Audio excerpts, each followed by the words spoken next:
Qlaileh, Lebanon, Abdelkhaliq Abdelsattar and his Syrian family from Idlib were suddenly awakened on Friday by the sound of an Israeli warplane ING on the town of Tyre in southern Lebanon.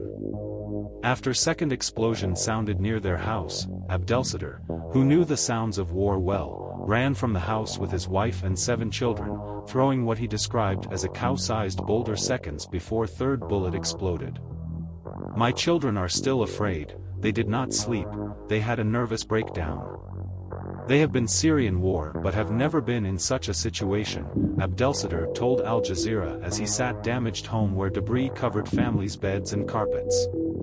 Where windows once stood, sheets of blue plastic ripple and breeze, and a hole in ceiling reveals iron reinforcement hanging down into floor as light and wind come in. "We miraculously survived," he says. Hamas, Hezbollah and Israel's ING campaign Friday came after 34 rockets were fired into its territory on Thursday from an area just a few kilometers from the Lebanese border, in clear response to Israel's attack the Al-Aqsa compound in Jerusalem. The Israeli military blamed Hamas, Palestinian armed group that runs the Gaza Strip and has a faction in Lebanon, and said it attacked targets linked to group. Hamas did not claim responsibility for attack, but group said in a statement that it held Israel fully responsible for escalation in Lebanon and Gaza and its results to region. The Lebanese government said it was trying to de-escalate tensions through the Iranian-backed Shiite armed movement, Hezbollah, which has not claimed responsibility for the attack, although it controls security in southern Lebanon. Allied with Hezbollah through its shared hostility towards Israel, Hamas' presence and power in Lebanon has grown in recent years, and the group's leadership meets frequently. On Saturday, Hezbollah leader Hassan Nasrallah met with Hamas Political Bureau Chief Ismail Haniyeh and other Hamas officials. Nasrallah had previously said that any Israeli attack on Al-Aqsa Mosque would inflame the entire region, a position repeated by Hezbollah officials after the events of last week. Lebanese Foreign Minister Bou Habib said on Friday that Palestinian militias, not Hezbollah, were behind the rocket launches. Heiko Wimmen, project director for Iraq, Syria and Lebanon, said Bou Habib also said government could not confirm whether Hezbollah had approved the attacks, but that nothing happened in South Lebanon without Hezbollah's knowledge, as it is well known in region. Crisis group told Al Jazeera. On Friday, Israeli officials announced that attacks on Gaza and Lebanon had ended, as long as there was no renewed rocket fire. According media reports, forces decided to attack only Hamas targets in Lebanon, recognizing that a broader reaction against Hezbollah would result in the organization launching precision missiles at cities and this could turn into a war, according journalist Barak. Furious. Naim Qassem, Deputy Secretary General of Hezbollah, spoke on similar lines, saying that the balance of deterrent power remains in place after the violence that took place this week. No significant climbing risk, nobody wants an all-out conflict. Both the Israelis and Hezbollah know that in a real war no one can win anything and the losses will be very serious, Wimmen said.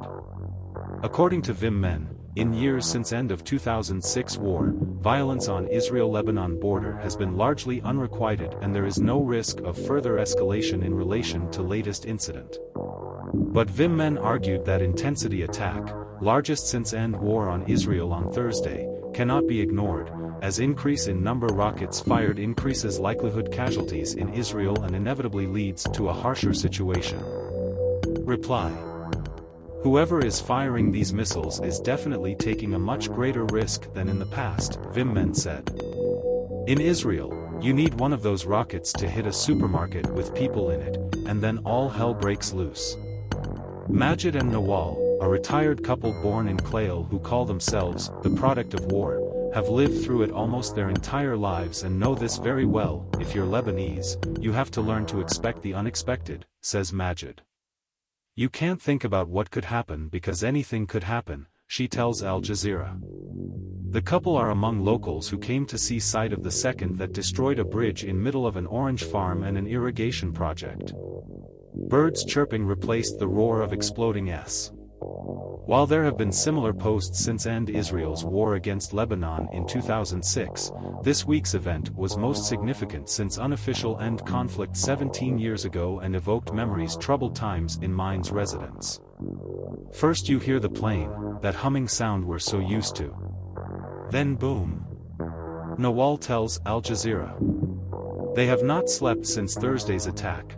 Many family and friends set out for Beirut as soon as they heard the rockets. The couple, who survived the Lebanese civil war and visited Lebanon for Ramadan, were also here when the 2006 war broke out. This is the first thing you worry about when you come to Lebanon because there is no security, no stability. You're always nervous, always waiting for something like this to happen, says Nawal. The presence of Hezbollah in their homeland does not worry them, but both Majed and Nawal say Hamas activities in Lebanon are harmful. We are paying the price. I feel like we're pawns in a chess game, we don't know what's going on. We just live with it, she says. The Lebanese government said little. Since attacks, military has found numerous rocket launchers and shells in area as part of its joint investigation with United Nations peacekeeping mission in southern Lebanon.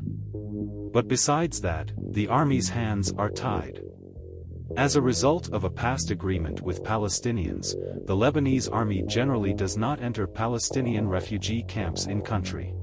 Bou Habib even admitted that it was easy for Palestinian groups to operate in southern Lebanon. Hezbollah's own the reality, however, is that Hezbollah has firmly held security in southern Lebanon and it seems unlikely that it will launch a large number of rockets without their knowledge. This has caused some Lebanese to fear that group will plunge the rest of country into a conflict. The constant complaint of everyone who criticizes Hezbollah is that they missed and monopolized the decision on peace and war, Wimmen said. Like it, dislike it, that's the truth. The main road to Tyre is lined with yellow Hezbollah flags and giant posters of Nasrallah. The same portraits hang on the walls of Ghassan al-Turek's aluminum workshop. The 30-year-old Palestinian of Lebanese descent lives in the Rashidi camp, where Israel's first fell on Friday. Al-Turek's windows were smashed, but he tells Al Jazeera he feels safe. As long as Hassan Nasrallah is here, we are not afraid, he says, smiling and pointing at the pictures on the wall.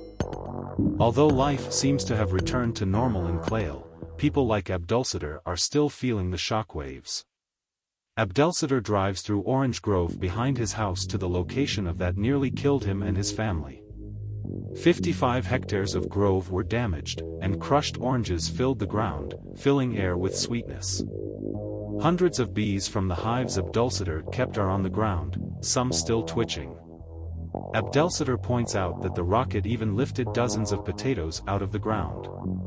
As Abdelsattar and his son stand near the pit, oranges and greens closer to the blast site are replaced by inverted earth, fragmented structures, dust. Still, the Syrian farmer says he will stay because he can't afford to fix his damaged house or move elsewhere. I fled the war in Syria. I did not die there and I did not die here. God gave me a new life, he says.